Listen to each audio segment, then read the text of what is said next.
Assalamualaikum warahmatullahi wabarakatuh. Selamat pagi rekan-rekan sekalian. Semoga kita semua dalam keadaan sehat. Nah, di awal tahun ini, di tahun 2025, rencana saya akan membuat suatu planning di mana saya akan membuat suatu gudang ya, atau pabrik penggilingan padi.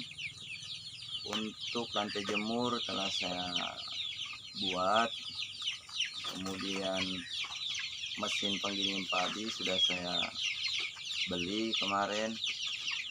Nah, untuk usaha penggilingan padi telah saya coba menghitung-hitung bagaimana prospek atau hasil yang dapat dicapai, terutama di daerah tempat tinggal saya itu adalah penghasil gabah lumayan ya, terbesar karena banyaknya lahan sawah. Nah, untuk itu di sini saya ingin bercerita sedikit. Waktu saya sekolah itu kurang lebih umur sekitar 13 tahun ya, SMP sederajat kalau tidak salah. Itu saya telah menggarap lahan sawah seluas satu petak kecil ya, karena waktu itu masih dalam tahap belajar. Nah, terakhir kali saya bertani itu sekitar 2 tahun yang lalu. Saya menggarap lahan itu hampir 9 hektar ya, katakanlah itu 8 hektar.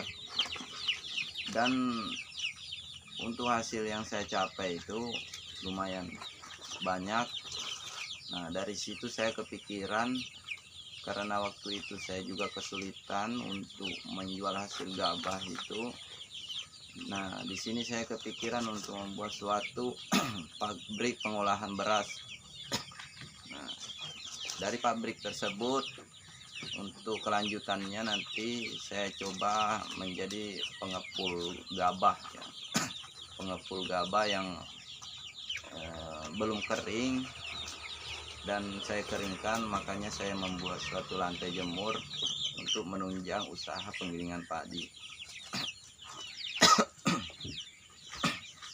Jadi untuk teman-teman sangat bagus sekali, apalagi di awal tahun ini kita membuat suatu rencana usaha yang mungkin cocok ya di daerah tempat tinggal kita ya, terutama di sini teman-teman yang tinggal di daerah pedesaan atau katakanlah itu di daerah pedalaman seperti saya, itu cocok sekali untuk sama-sama kita belajar mungkin ya, kemungkinan apa saja usaha yang mungkin dapat kita geluti atau mungkin memiliki potensi yang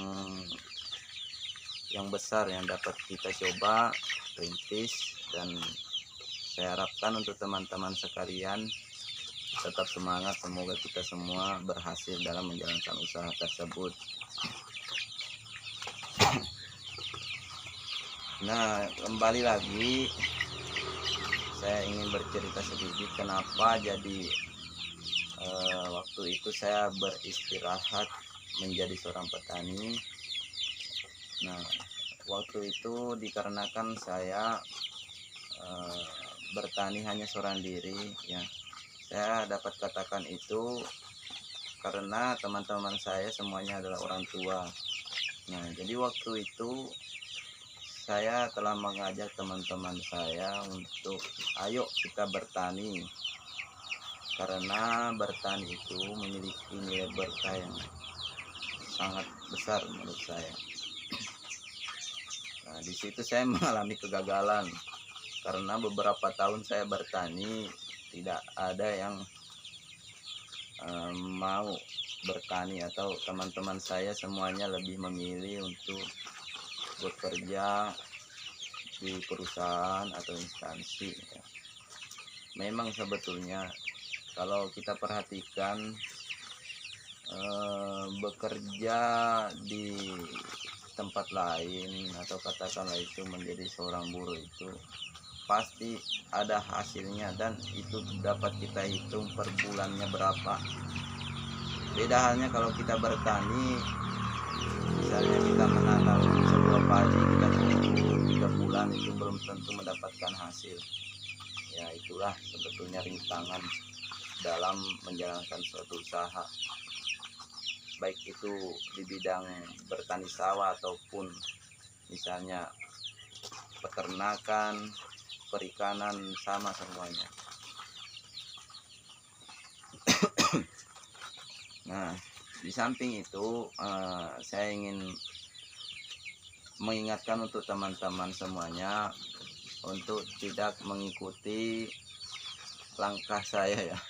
Karena di sini dalam menjalankan usaha sebetulnya saya tidak terlalu melihat bagaimana hasil yang dapat saya capai, kan tetapi di sini yang saya cari hanyalah usaha yang dapat membuat saya senang, gembira, ya hanya itu saja. Karena sepengetahuan saya dalam menjalankan suatu usaha itu, apabila kita tekuni, kita optimis dan rajin, itu hasilnya akan mengikuti. Pasti ada hasil yang dapat kita peroleh.